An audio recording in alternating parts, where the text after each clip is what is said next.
What's up? I'm just sleeping. What do you want? I was just wondering if you could help me with this history test. I did like zero work this week, and I'm kind of screwed. Like, I have no idea what's going on. Yeah, sure. I'll be there in a second. Alright. I need to help studying, really. It's just like, I feel like I look over all the materials and it's just the same. Yeah, I got you. Just, Alright, I'll be there see you soon. Alright, bye. A few moments later.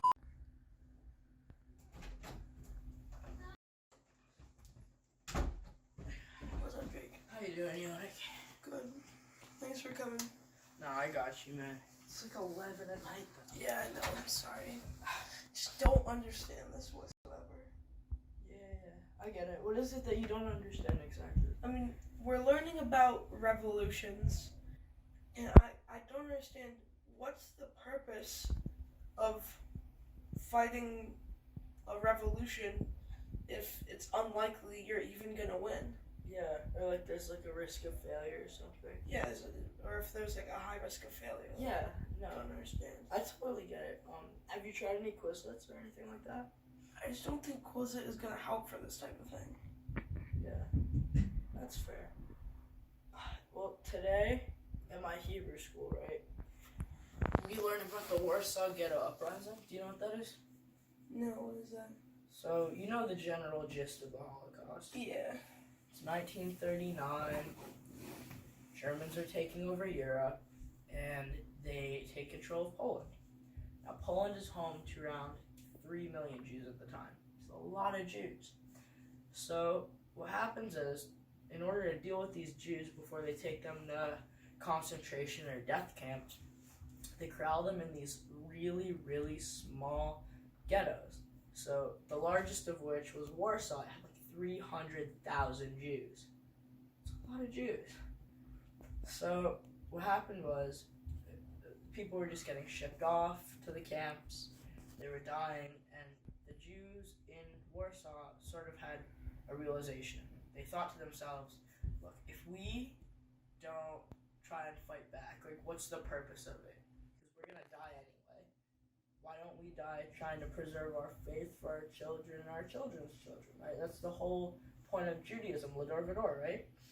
So, it was around 1942, and the two Jewish groups that formed, they kind of decided, look, we need to fight back.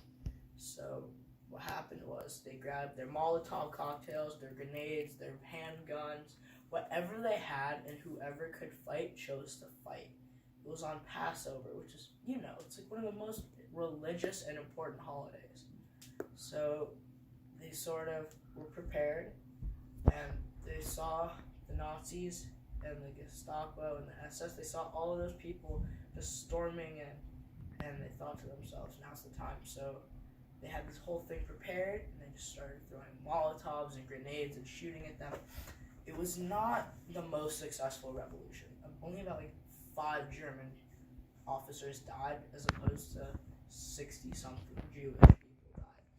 So these two groups, they thought to themselves, we need to try this again, just because the first time did not work well, and why give up? So later in the year, they decided, now's the time. Like, they're not going to expect it.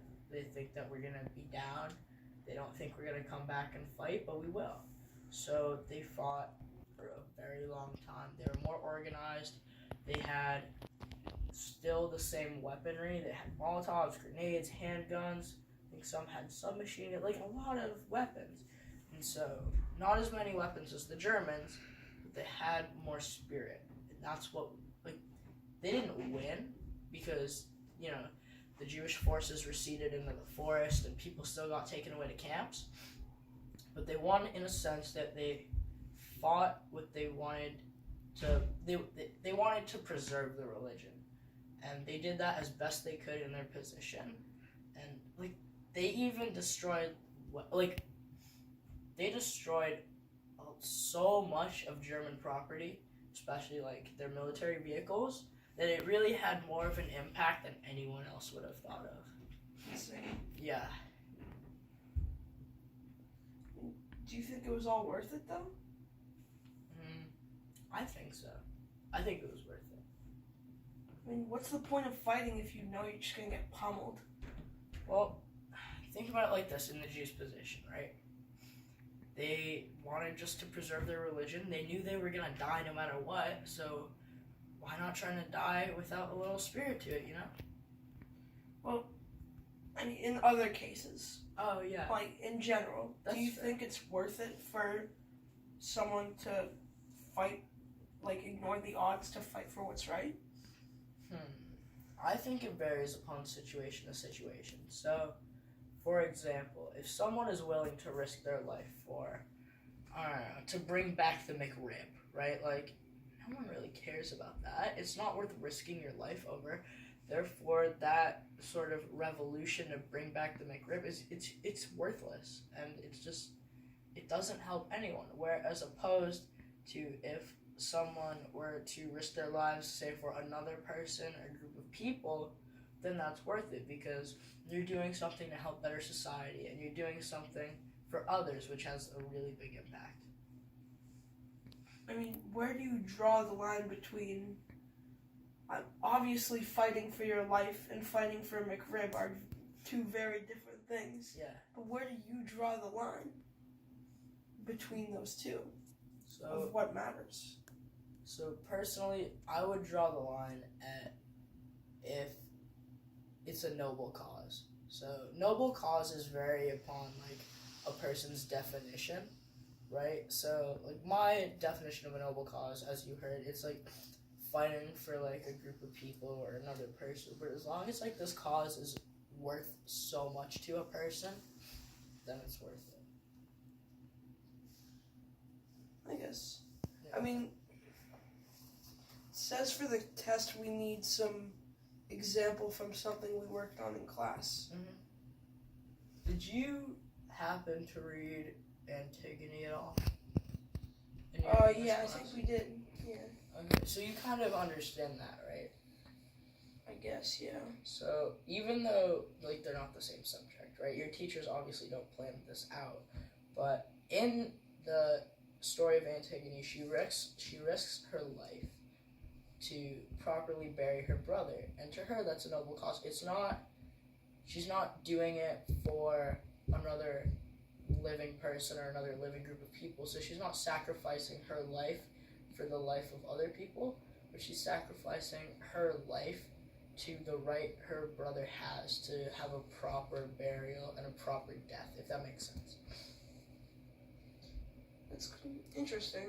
Mhm. I mean, I guess you're right. If it's truly a noble cause, I guess it's worth it. Yeah. Thanks, Jake. Yeah, I got you. Okay. Do you feel better about the test? Yeah, I think so. Okay. I'm so tired. I'm just gonna go to sleep.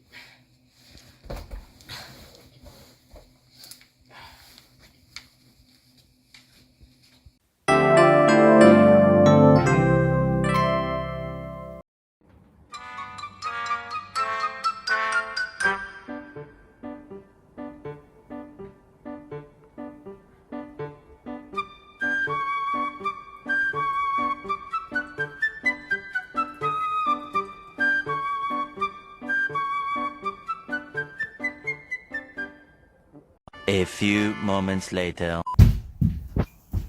What up, home slice? What's up, Peter? Alright, so I texted you because we're working on revolutions in history, and I already asked for Jake's help, and I thought I understood it, but apparently I didn't.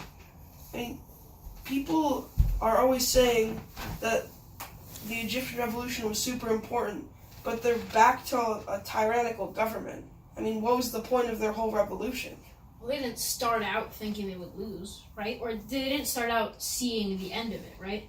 People start a revolution because they don't like the current regime. They don't like the lifestyle. They don't like whatever they're trying to target, right? And they say, hey, we have the ability to change. Let's change it, in the hopes that the end will be different from the beginning.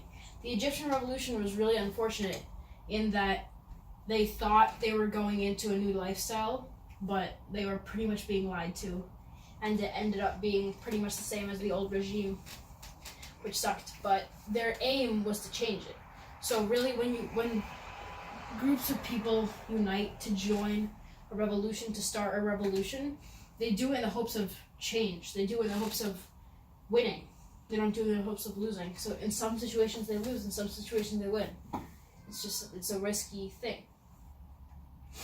I guess. I mean, feels like everyone loses, but everyone wins a little too. I guess you lose if you get nothing you want, but if you get at least a shred of change, then I guess you win. But it's all just a risk thing. You go into it, you say, is it worth it? For some people it is. It's either like an awful lifestyle, like it was for the Egyptian people, like no rights whatsoever. If there's a sliver of hope that would go away to some extent, that's a win for them. So they go into it thinking, let's take it all. Let's not just try to get that like little sliver of rights. But in the end, they don't always get the whole thing. Sometimes they do. In the Egyptian Revolution, it wasn't like that. Nor was it in the French Revolution, nor was it in the Industrial Revolution.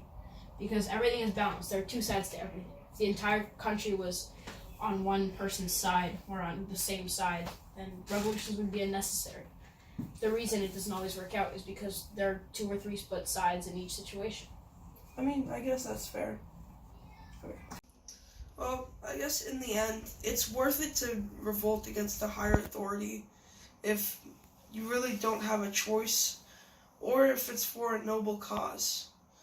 I mean, obviously if you're revolting for a McRib, that doesn't make sense, but I think I understand history a bit more now.